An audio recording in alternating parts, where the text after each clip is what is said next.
All right, you guys ready? Let's do it. Yep. Okay.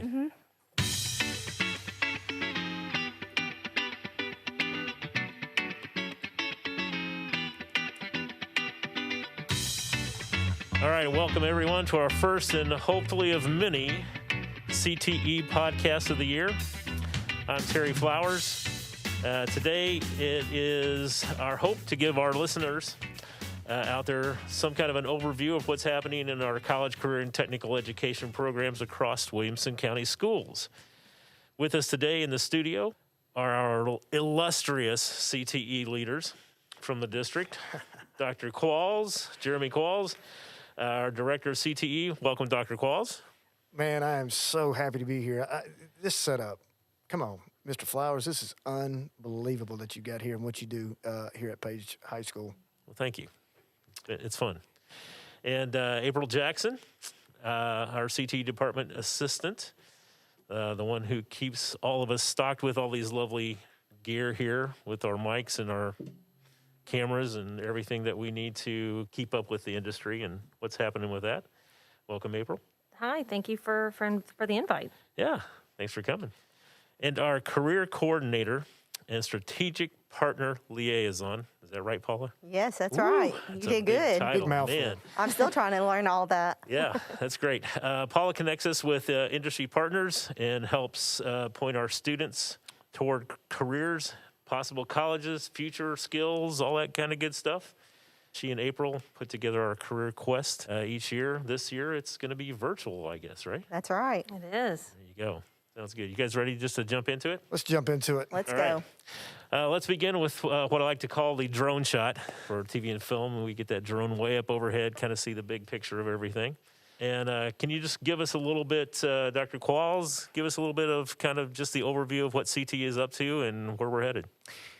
Well, if you look at what's transpired over the last year with the pandemic and COVID and look at public education from that 30,000-foot view, I think with me being new to this role, I think it's one of those things that you guys in the CTE world have always told us. You know, this is something that everybody should take. Everybody should experience CTE and what it is.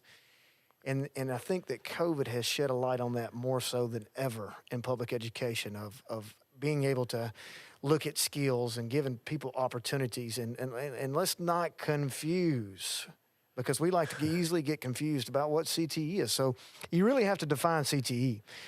And that's what the three of us together have really sat down and studied and say, what is CTE? And in that sense of what we know it as, what you know it as, but what is the stereotypical definition of CTE and how do we combat that? You know, for forever when you start thinking about CTE, my only experiences with CTE prior to becoming the director was I knew that there was an auto body shop, an ag program, and believe it or not, in 1996, there was one of the state-leading TV film classes at Hickman County High School.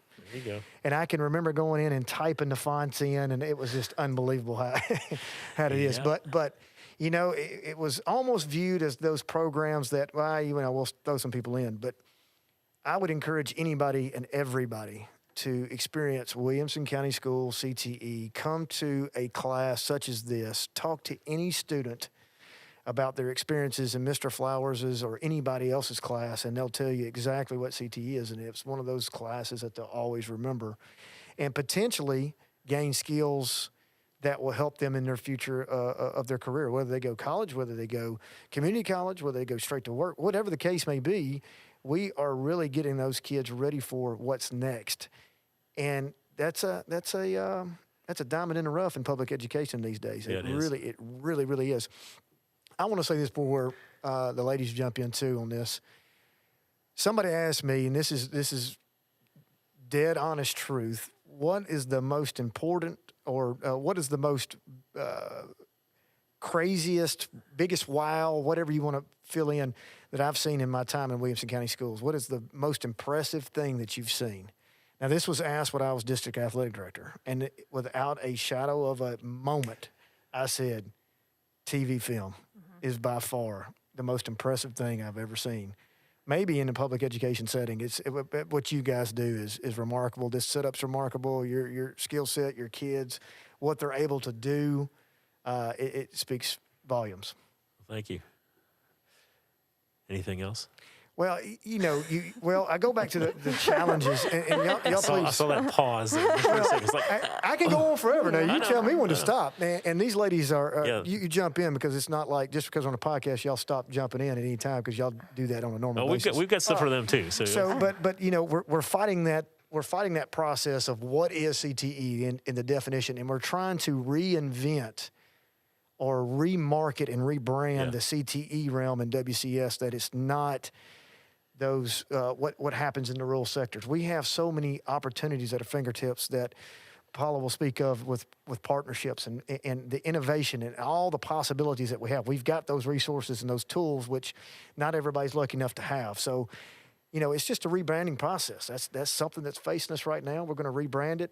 We're going to try to make it as big and as bad as we can do it. Yeah. Well, if you think about TV and film, though, right now, I mean, because of COVID, this has forced everyone to use more TV, use more cameras, know how to record yourself, know about the lighting. And so, I mean, during this time, what your students are doing, this is real world. Yeah, we have marketing students that are discussing proper lighting for job interviews on Zoom. Yeah. And that was never a thought before. That's not taught in the AP class. I know that people get mad when I say that, but those are the type things that are super important. And it's just like she said, you realize once you get out into this post-COVID era and realizing, like, I might not have a skill. What am I going to do? I mean, what if all of a sudden particular test scores or this is not the measuring stick anymore? Sure. So we've got to, you got to look at it from that lens of being able to have a skill set and potentially get yourself marketable for a job in the future.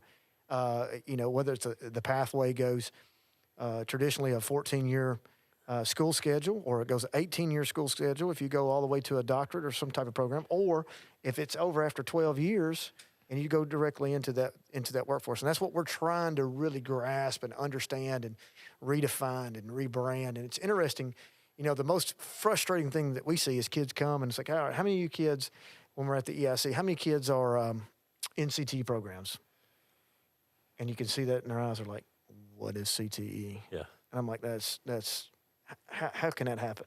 Yeah. Right. But then you start asking them about specific classes. Who's taking nursing? Who's taking TV film? And then the light bulb goes off and they realize, oh, that's a CTE class. Yeah. They didn't realize that. Right. And furthermore, they're like, our school offers that? I would love to have been verbatim. I would have loved to be in a TV film class. Yeah. Well, and I think the thing is I think it's just getting to those kids young enough, getting those things that they're interested in, and helping them see there are these other options that are there in front of them. And so, Paula.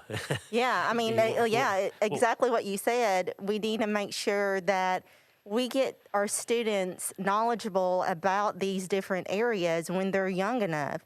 So we start doing E.I.C, which is a tool that measures the students' interests and aptitudes. We do that when they're in 8th grade, and again, 1 year when they're in high school, preferably in 10th grade. So what E.I.C does is tells them what they're good at. They do these little brain games, and it also combines with their interests. So it gives them an overall idea of what career opportunities are available. So, I mean, a lot of times you think about this, like, I became a teacher because that is what I knew growing up. I didn't know anything about TV and film. I didn't know anything about digital arts and design because that was not shown to me, and now we have this opportunity with our Williamson County students to market all of those opportunities to them.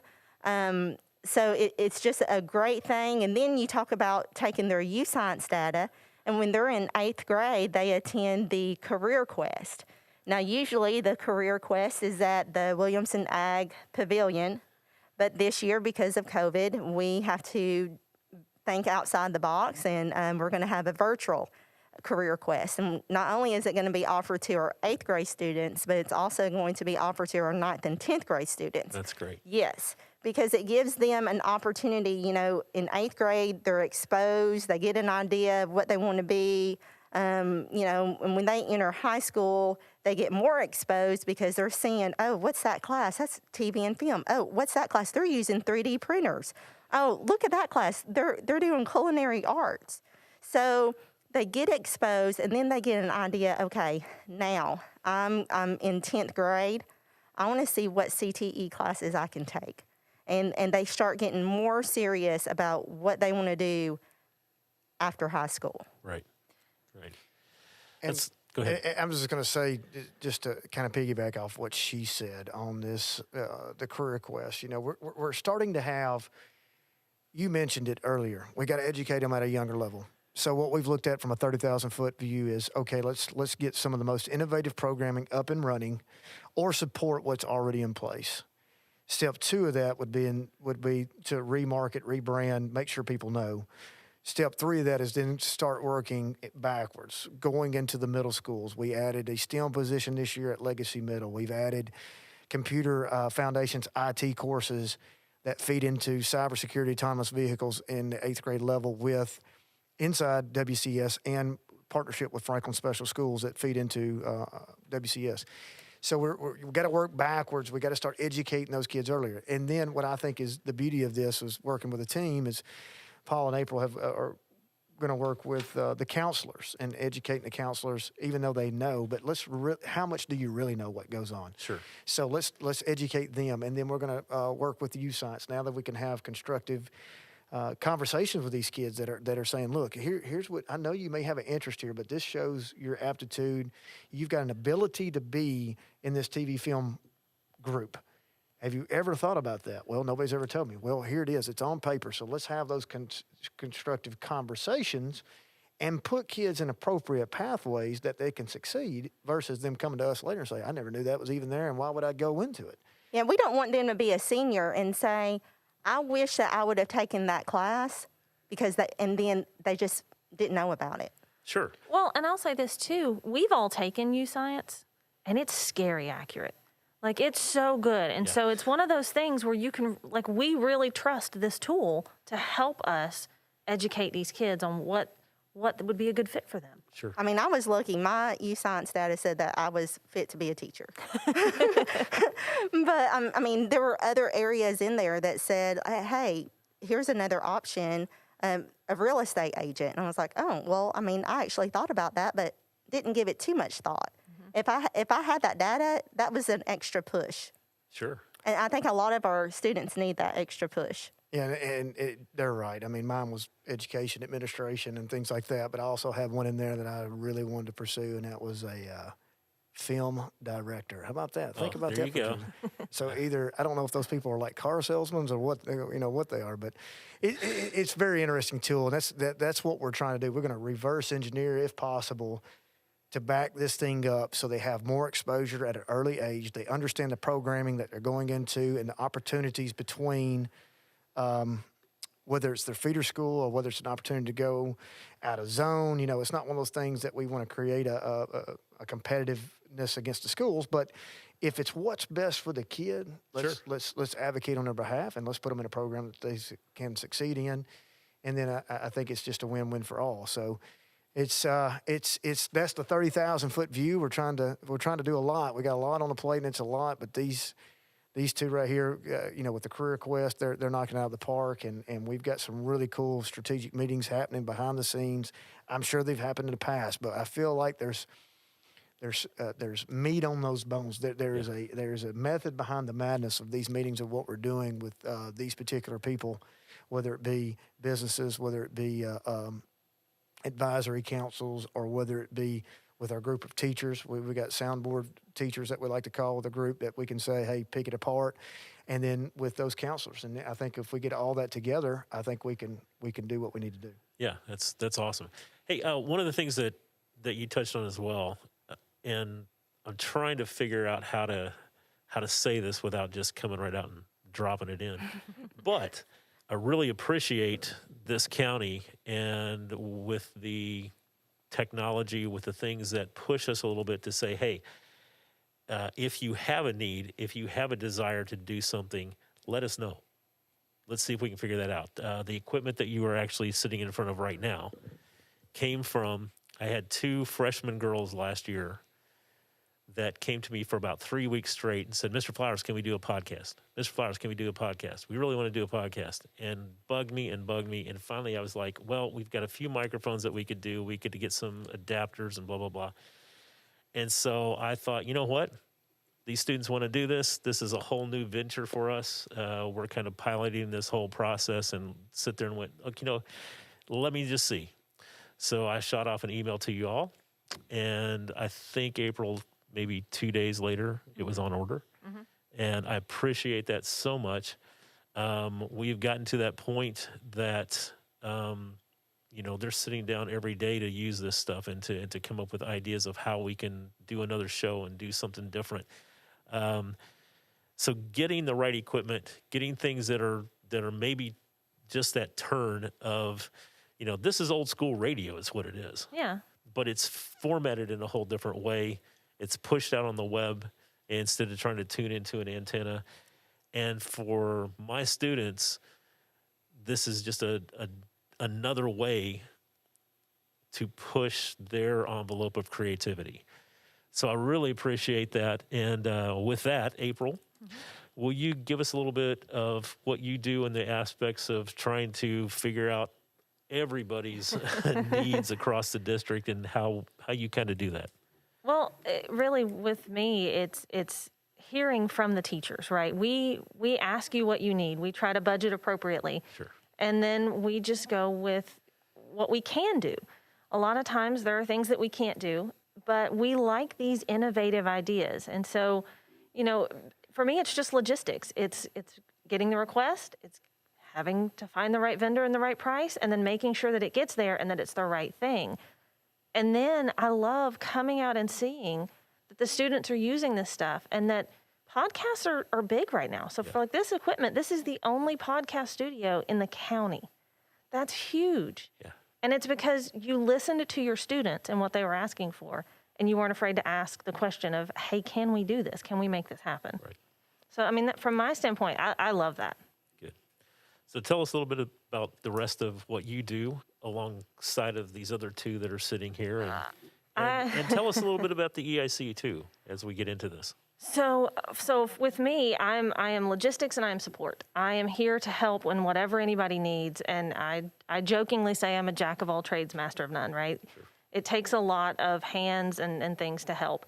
And so I do. I help Paula with her career request wherever needed. We help Dr. Qualls with any ideas that come in from you guys.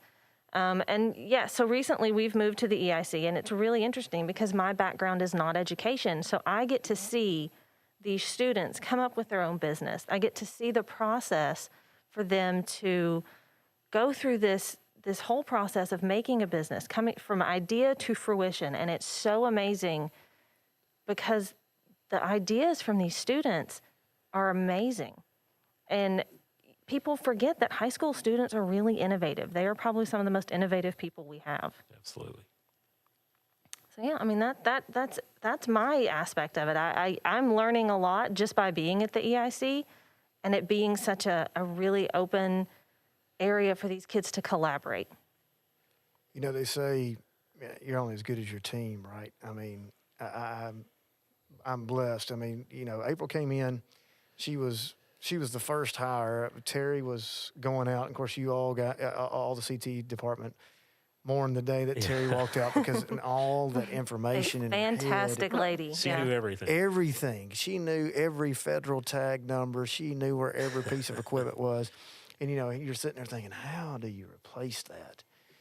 And I remember April coming in and talking about her background. She's got a marketing background. And I started thinking, okay, how do we make this a hybrid position? I hope she can, I didn't know her at the time. I knew that she had the skill set. I could tell it. I could sense it. But I didn't know that she was going to be what she is today. And she can take care of all the logistics. She can take all that stuff. And she brings a third dimension in there with that marketing piece. Sure. And with helping Paula, with designing things. And it's just so much more than that. You don't have enough time to even go through what April does of filling out POs and getting things in order for everybody. But it's pretty phenomenal what she does. And to replace Terry, in that short amount of time and only have a month or so to work with Terry and figure out all the processes. And here we are. So, and I'm not in jail yet. So I feel like I hired the right person. I like how you said yet. Yeah. There you go.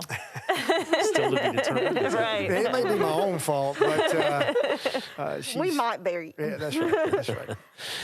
All right. So before we jump off to something else, we were talking about the E.I.C. a little bit. Anybody else want to jump in and give us a little bit more scope of what that is? There's a lot of people out there, a lot of students that have no idea what this is. Yeah, I'd love to start. I know they'll jump in too because, okay, so this is one of those things that was COVID produced, right? E.I.C. was a CCTE program that fell under the umbrella, but it had its own director. And then COVID hit, the online learning platform or program rather went from 1,500 students to 7,500 overnight.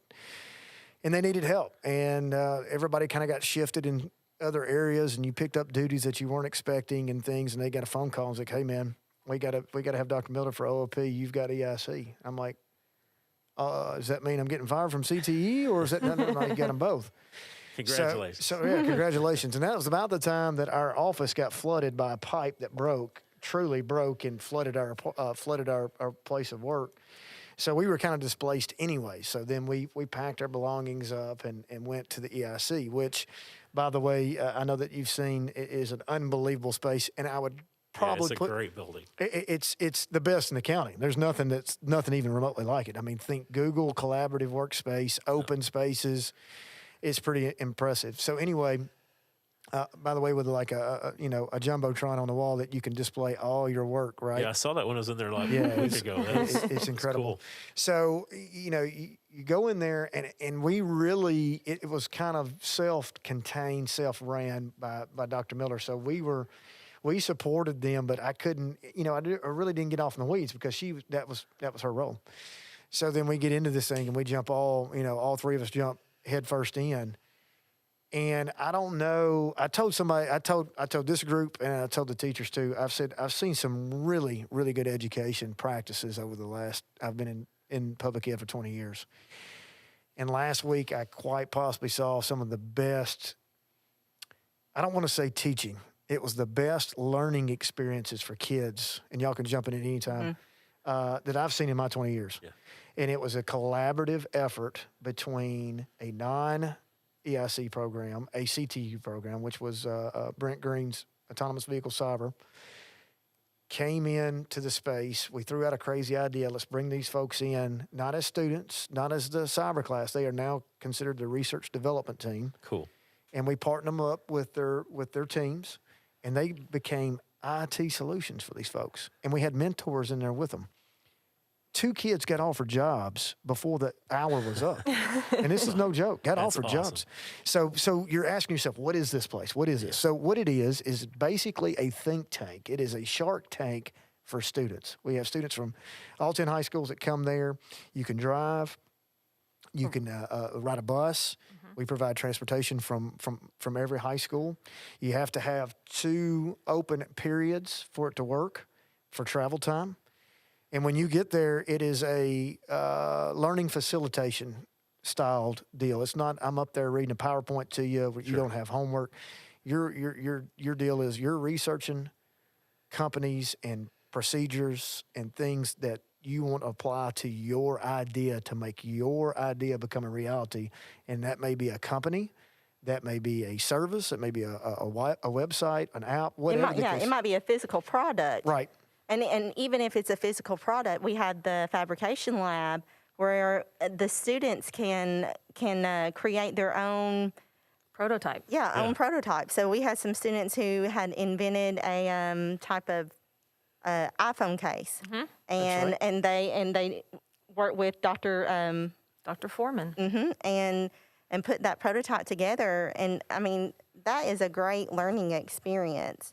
So they run a 3D printer and that kind of thing? They've got laser printers. They got pretty much any hardware that you need that could develop a physical product if you need to, or at least a prototype.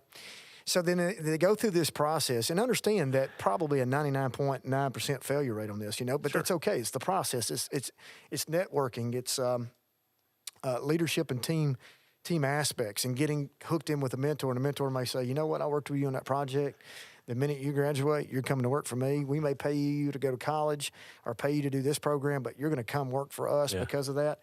But you know what? At the same time, there is that chance of actually taking a product out and making something happen. I'll let Paula speak on volunteers. I'm going to speak on Sierra Scott for just a moment. So most of those students are year one. Then you have your year two students. And so they actually have a business. So I'm going to tell you a little bit about volunteers, volunteerstn.com.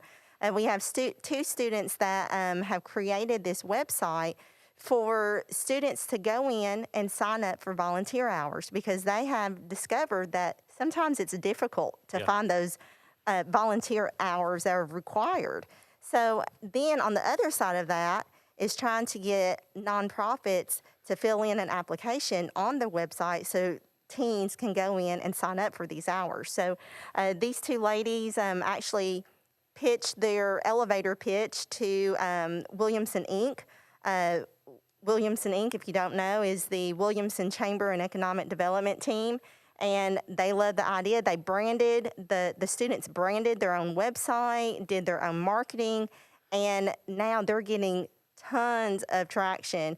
Nonprofits are emailing them, contacting them, setting up Zoom meetings. This morning, they had 2 meetings this morning, and then I received another email wanting to meet with these students.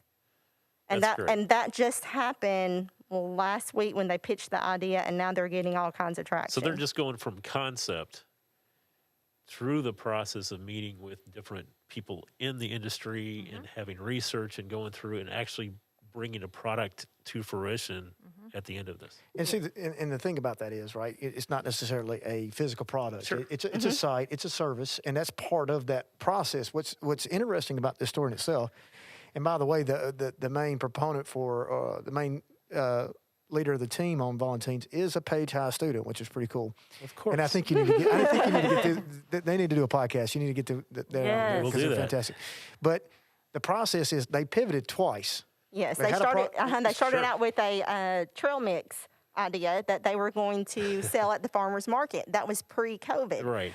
Post-COVID, they realized this is not possible. Happen, So they had to come up with something else.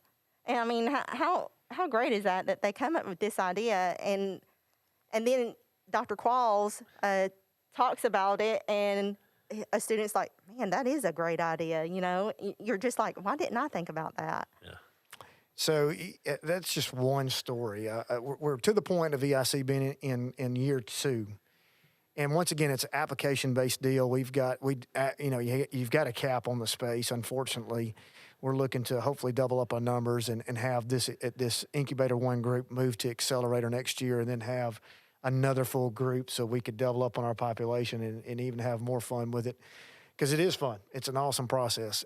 Well, it seems like a good place to take a break. We will be back shortly with part 2 of the CTE/EIC podcast. We'll be back in just a little bit.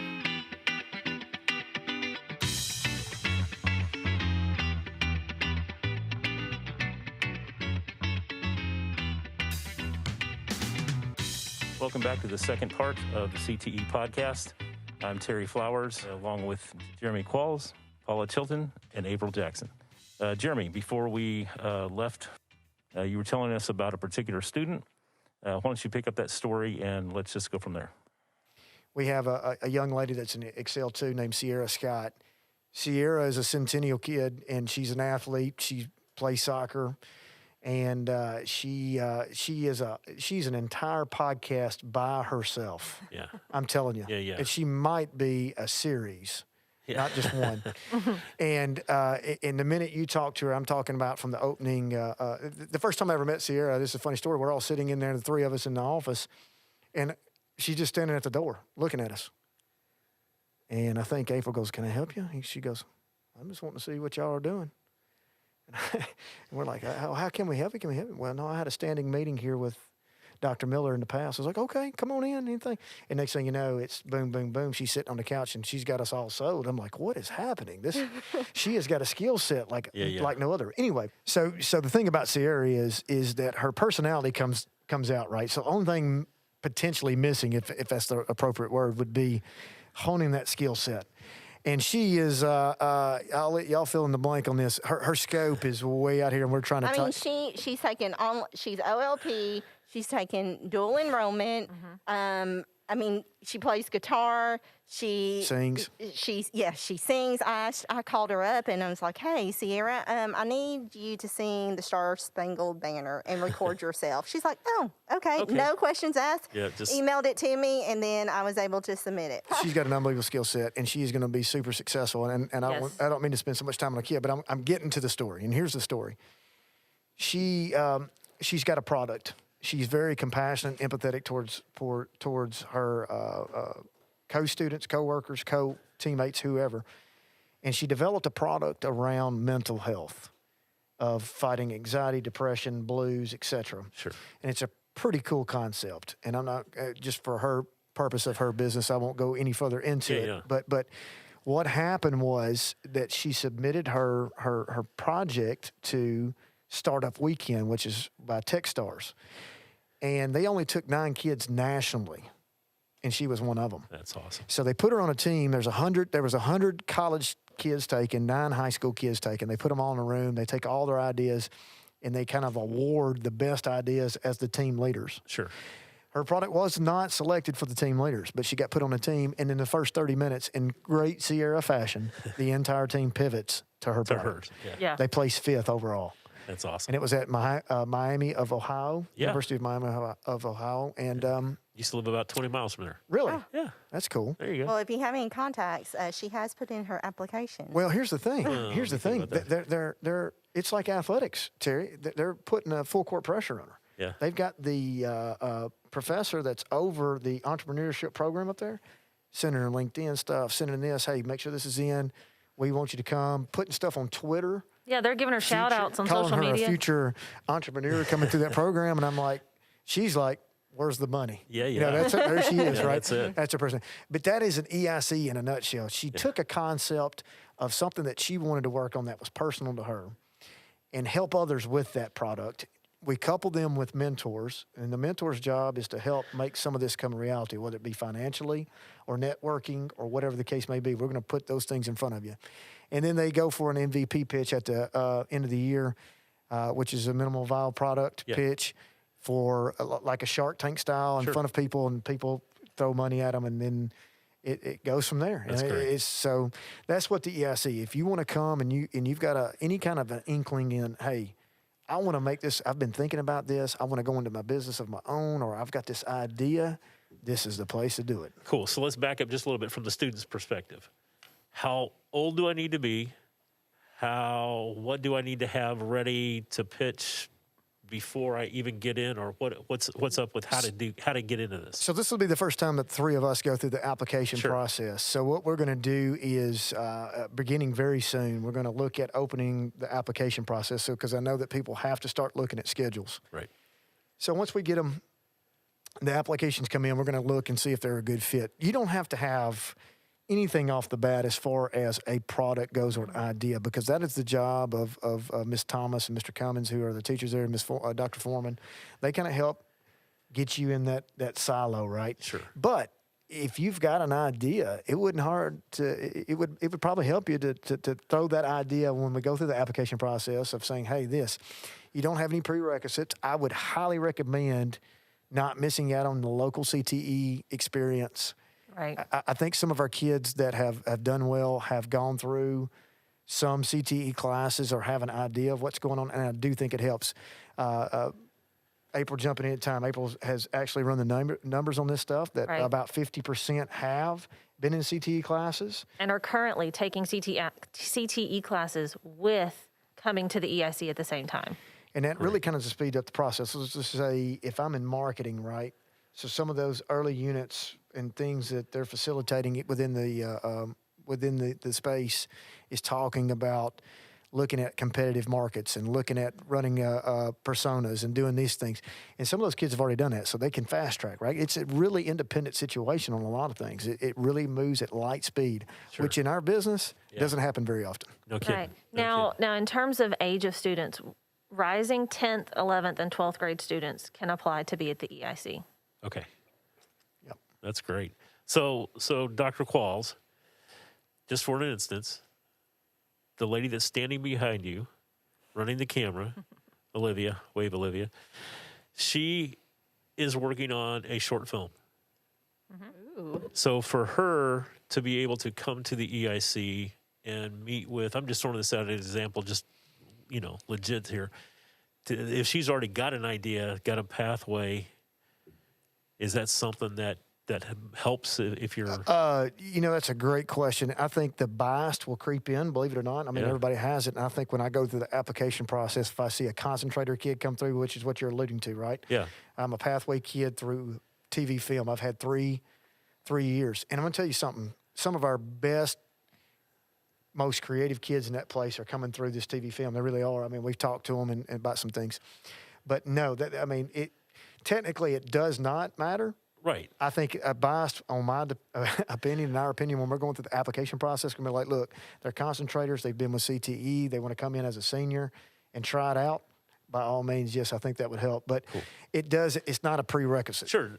But it would help when they're doing demos for their products. They have to create kind of a short 30-second demo film. That's going to help because she's got a skill set that maybe the other people in her team might not have. Right. And you can see that come out when they start doing those activities as well. Just like she said, they did do a stop motion film for their product, right? For like a YouTube. Sure. And those kids that had gone through this process, you could listen and hear them and, hey, let's storyboard it. You'd have been proud. Let's storyboard this up and script this. And I'm going, these guys are TV film kids. And you could see the finished product look different. So a little pre-production So process. that's where I go back to, hey, man, go take a CTE class. Try it out. Go get you a skill set. Go push yourself outside that comfort zone a little bit. Go get something that could be useful. You never know when it's going to be useful. Those kids never thought in 1,000 years that they go to the E.I.C. that was even going to be, well, how am I going to use this? Well, here you are leading a team. Yeah, that's great. And I think the really great thing about that is that it shows our students the different facets of a business. Each business has an IT department. They may have to contract with a marketing and advertising firm. These students are seeing that, and they're getting some real world examples of that they didn't even think about before they walked in the door. Yeah, that's awesome. That is awesome. All right. Anything else about the E.I.C. before we move on? It's just it's a truly the place itself, the physical space itself. If you ever see it, sells itself. Yeah, People want in. But let me give you an example. So people come in. Yeah. We've got a coffee bar. Go get you a cup of coffee, man. Go over here and sit down at this modular table with your team, whiteboard, and we can do whatever we need to do. You start on your own time a lot of the times if they don't have a specific goal for the day, right, that the teachers facilitate. But it's that environment. We're super inclusive of everybody. We got feedback from all of our students. We hit every race, every gender, every ethnicity you can think of, and it's just it's beautiful. They come together, they work, and you're making new friends. We got 2 young ladies that go here. One that kicks for the football team, matter of fact, Aiden, and another girl that goes here that they don't even know that they're past cross in this building. Because I asked them, everybody's like, well, we're friends now. Exactly. You met a new person. You're networking with them. You're working, you're going through this process, and you're always going to make a person that you'll remember. And that's just as important as, the relationship aspect of this. I had a group of students last year that they all got together with the project that they were going to do, but they were all friends from a church. One of them was from Centennial, one was from Independence, one was from here. And all of a sudden, boom, they're all together at the E.I.C. working on this product. And it is beautiful, and I don't care what anybody says. It is the most powerful tool that we've got in our arsenal. Cool. All right, let's move on. Thank you for all that information for the E.I.C. I think at this point, I just really want to know what's coming down the pike. What else is there? What's some of the new things that are happening in the CTE modules? And are there things that maybe just everybody should know? So currently we have 47 programs of study that cover 12 clusters that the state recognize. And, we've got within those programs of studies, we've got people weaving in and out of some new programming that's really cool. And it's one of those things when we talk as a collective group of every CTE, man, let's push the boundaries. Let's get out there and get uncomfortable and get some really unique programming that would be beneficial to workforce development with the chamber or beneficial to your particular culture at that school, whatever it may be. One thing that I really want to push from a directorship view is really push our IT, because Nashville, Middle Tennessee has become a secondary tech hub with Austin, Texas, behind Silicon Valley. $7 billion coming to Middle Tennessee area, and the tech councils are blowing up. We've done a lot of work with them. We're trying to explain that coming out of a coding class in 4 years and being able to know a language such as Python or JavaScript, those kids can walk 18 years old, 19 years old directly into a job that starts between 65 and 75,000. If they decide to go on through the data sciences pathway and get out at any point down the exit ramp, whether it be associate's degree, whether it be a 4-year degree, or post after that, they can make anywhere, upwards to, I think a PhD in data sciences is starting out at 150,000.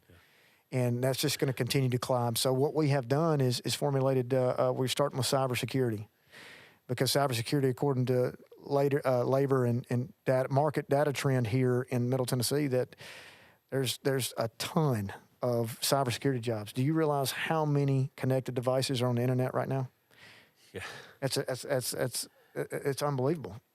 It superseded the human population 4 years ago. Yeah. And you're talking about, how do you lock all this data down? And data keeps getting bigger and faster. And that was pre-COVID. Yeah. That's right. That was pre-COVID. And you've got smart cars happening, autonomous vehicles happening. They're going to need infrastructure in place for no latency for those cars to make decisions. And you're going to have all these connected homes. You're going to have all these things happening. But who's going to lock them down? How are we going to make sure they're safe? So cybersecurity is why that's the hottest trend job going right now. So with that being said, without further ado, I'm going to eventually get there, is our cybersecurity program. We got the Governor's Give grant. And with that grant, given the socioeconomic status that is Williamson County, we were already way behind in the grant process because they were looking to go to rural, low socioeconomic places. Sure. So we were way behind. So we had to be super creative to even have an opportunity at it. So we got the grant for basically $1 million, a little under $1 million, for a mobile cybersecurity unit. So it's an 18-wheeler that looks like a transformer that opens up to 1,000 square feet on the inside, and it's going to travel around our schools. And off of that, we're going to do a dual enrollment with Columbia State in there.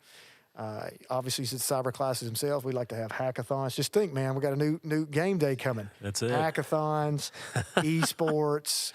The inside looks like a mix between an Apple store and what? Help me, ladies. It's pretty cool. Honestly, it looks like something out of a movie. It looks like something that you would go see in some movie where they're talking about somebody driving around to do this. Like, it's so unique and so cool. So, and from all indications, I've done quite a bit of research on it. We'll have the only one in the country. So, it's always nice to be the first. Yes. And it's exciting, and I can't wait to see it. And that's so cool. Kids are actually right now at Franklin Special School District getting high school credit in the 8th grade, taking computer foundations, getting into that pathway when they get to Franklin, going all the way through. Our hope, fingers crossed, as we're building this, is an 8th grade to PhD program with Columbia State and MTSU in data sciences. Wow. So anywhere they get off the exit ramp, sure, job opportunities, and the further they go down the road, the better the job opportunity, the more money they can make. So we're going to give them the opportunity. So, and learn a skill set along the way. That's amazing. Just amazing. Well, it sounds good. When we get it done, I'll let you know. Yeah. Yeah. So we'll try to, do we have pictures? We do have pictures, actually. Okay. I would be glad to share with you the first round of mock-ups. Sure. And the first round of animations are coming today. Cool. Of some type of a fly-through, walk-through deal. So that'll be cool, too. So here's what we'll do. When we post this podcast in the show notes, we'll put those links, and they can actually see what's coming down the pike. So that's just one. I'm going to let you real quickly talk about biomed too. I mean, that's a great pathway we got going as well. Well, yeah. So biomed is like our number one sought out program of study. When we do out of zone applications, that's where we get the majority of our applications wanting to go to Ravenwood for the biomed program. Yeah.